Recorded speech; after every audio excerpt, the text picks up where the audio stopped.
Shalom, ndabaramukije cyane mbifuriza amahoro ya Kristo Yesu waganze imitima yanyu. Uyu munsi mwiza w'umugisha Imana yaduhaye tuwunezerererwe mu twese tubone kwira neza kwayo. Abataragira subscribe mu bikore ubuntu bwa Kristo Yesu bane namwe. Hariho ijambo ry'Imana riri ku mutima wanjye mu gitabo cy'Abami ba kabiri igice cya 4 dusome igitabo umurongo 8.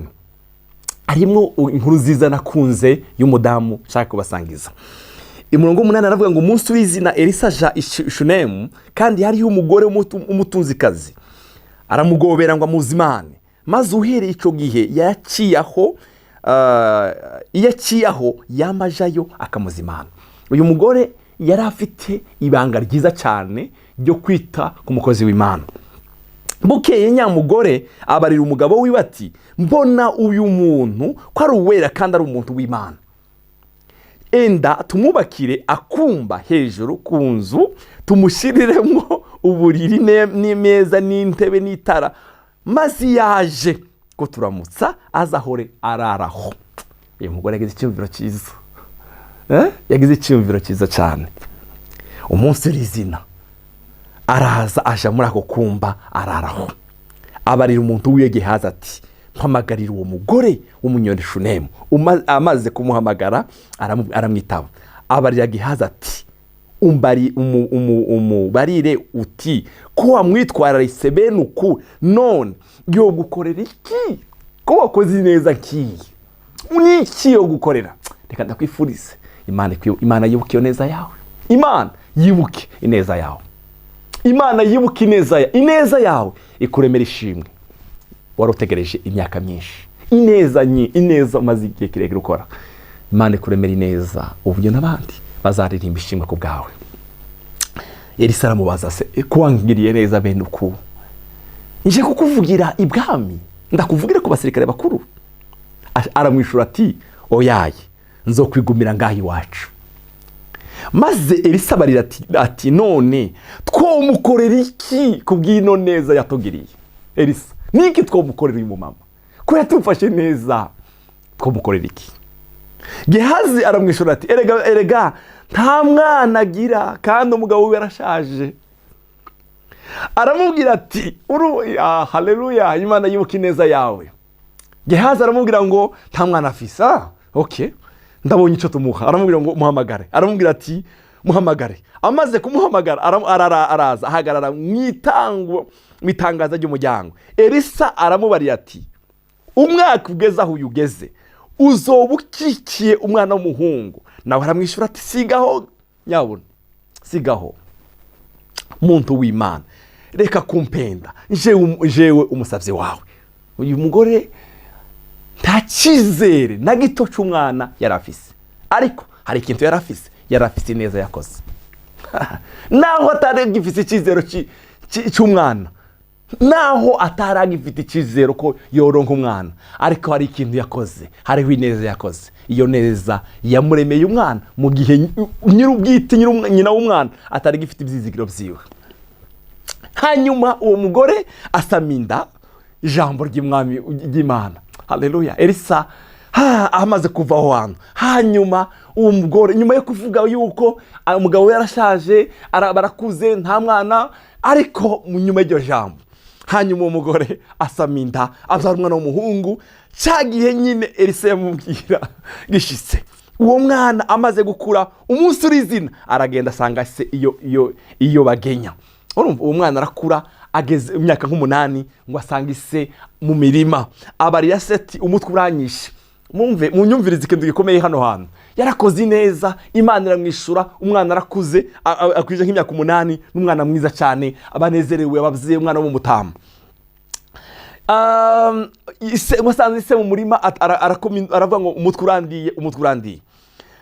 Aravuga ngo tumuterure mumushire nyina. Nuko aramujana amushikiriza nyina. Nyina ashira ku bibero. Hageze mu mashoka aracikana. Ujye mwana aracikana. Mwiyumvire namwe umwana wo mutamakazi, umwana yaronse kubw'ineza y'Imana aracikanye. Araheza aramurirana amurambika ku buriri bwa wa muntu w'Imana. Aramwugarana arasohoka. Umumvirize uyu mugore ntabwo yigeze amujana mu cyumba cy'umugabo wiwe nawe amujana muri cya cyumba hahandi yarazi ko ariho yavuye. ahamagara umugabo wiwe aramubarira ati ntabaza umuhungu umwe n'indogoba imwe kuko kwakwanye nikubitire kwa wa muntu w'Imana. Ndagarutse ntiyigeze abwira umugabo wiwe ikibazo yagize. Ntiyigeze abwira umugabo wiwe ikibazo yagize. Hari igihe dukura n'ibibazo tukabwira abantu bose ibibazo zacu ntaco bimaze. Uyu mugore yabitse ibanga. Aramwicura ati niki kikujanye uyu munsi ko atari kumboneka y'ukwezi cyangwa ngo habe kwisabato nawe arabatifa kunde kurangende. Nuko umugore ashirako amatandiko kondogoba abari uwo muntu ati yobora tugende tuyigeze buhoro buhoro shiti kubwiye. Nuko aragenda aje yo umuntu w'Imana ari ku musozi Karumeli. Uwo muntu w'Imana amubonye akiri kure abarira muntu Gehazi ati nguriye wa mugore w'umunyeshunemu, enda irukanke umuhure umubaze uti namahoro. Umubaze ngo namahoro, uragumye n'umugabo n'umwana. Wa mugore aramwishura ati namahoro. Ntiyigeze abwira Gehazi ikibazo afise. Hari igihe tuja kubwira ba Gehazi ibibazo zacu, Gehazi ntanyisha gufitiye. Ijana ikibazo cyawe kuri Kristo.